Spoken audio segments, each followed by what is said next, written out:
Jack Frost was tripping along beside the shelves towards the goblins. They hadn't noticed him because they were so interested in their books they were still reading out loud. The grumpy troll and the handsome goblin snowboarded down the snowy mountain. The goblin was reading at the top of his voice. Everyone gasped because they had never seen such amazing skill and speed. They were better than Olympic athletes and faster than fairies. The goblins found a really great hiding place for the apples, bellowed the second goblin, but Milly, Tilly and Jilly cheated and spied on them, and they took the apples back to the orchard. So the goblins locked them in an ice castle for 100 years. And that served them right. "Boo!" shouted Jack Frost, slipping out in front of them. The goblins jumped up in fright, dropping the books on the floor.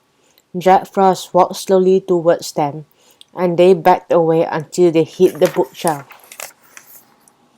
"I am here for my magical badge," he said. "You little pea-brains are going to give it to me right now." He pulled a blue book out from under his robe. Rachel and Kirsty could see the title clearly, because it was written in shining silver letters. "Fantastic Jack Frost, the story of my life." "This is the best book in the world," he said. "I want every single goblin in my school to hear the story, but none of them are paying attention, and it is all your fault." He was shaking with rage, and the goblin's knees started to knock together. "What can we do, your iciness?" asked the first goblin. The second goblin opened his mouth to speak, but couldn't get any words out, so he gave a little curtsy instead. "Give me the badge, fool," Jack Frost roared. Trembling, the goblin put his hand into his pocket and pulled out a shining golden badge. "That's it," said Lydia. "That's my badge." But before the ghost could do anything, Jack Frost had snatched the badge and disappeared in a crack of blue lightning.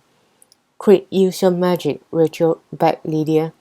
"We have to catch up with Jack Frost."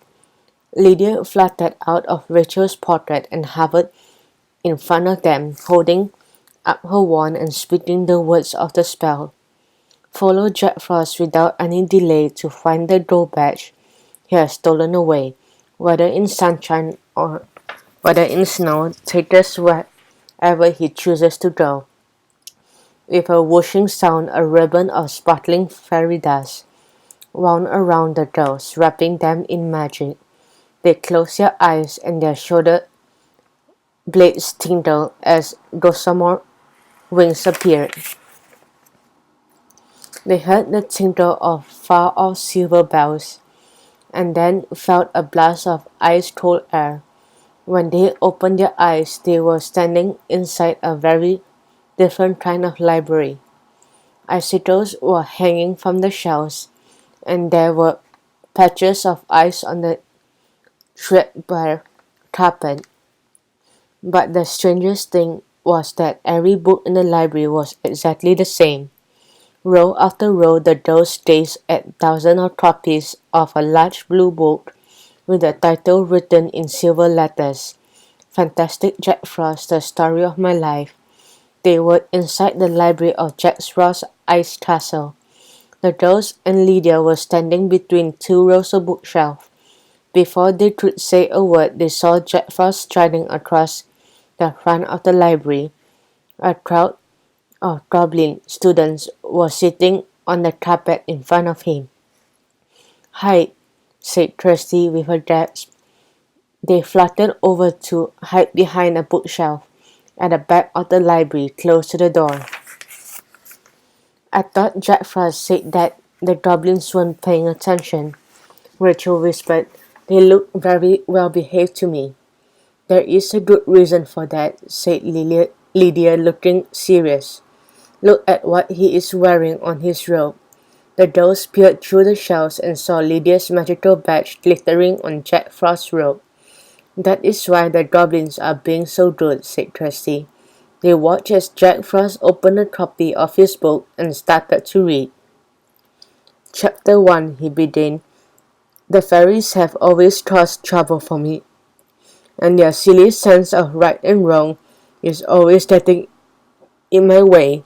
One day I decided that enough was enough. My brilliant brain instantly thought of a fantastic plan to stop them, once and for all. Jack Frost was a very boring reader. He didn't change the tone of his voice at all. He just droned on and on. The doors were soon yawning, but the goblins kept listening as if the story was the most wonderful thing that they had ever heard. "We have to do something to stop him before we all fall asleep," said Lydia. "We need to get the badge back, but how?"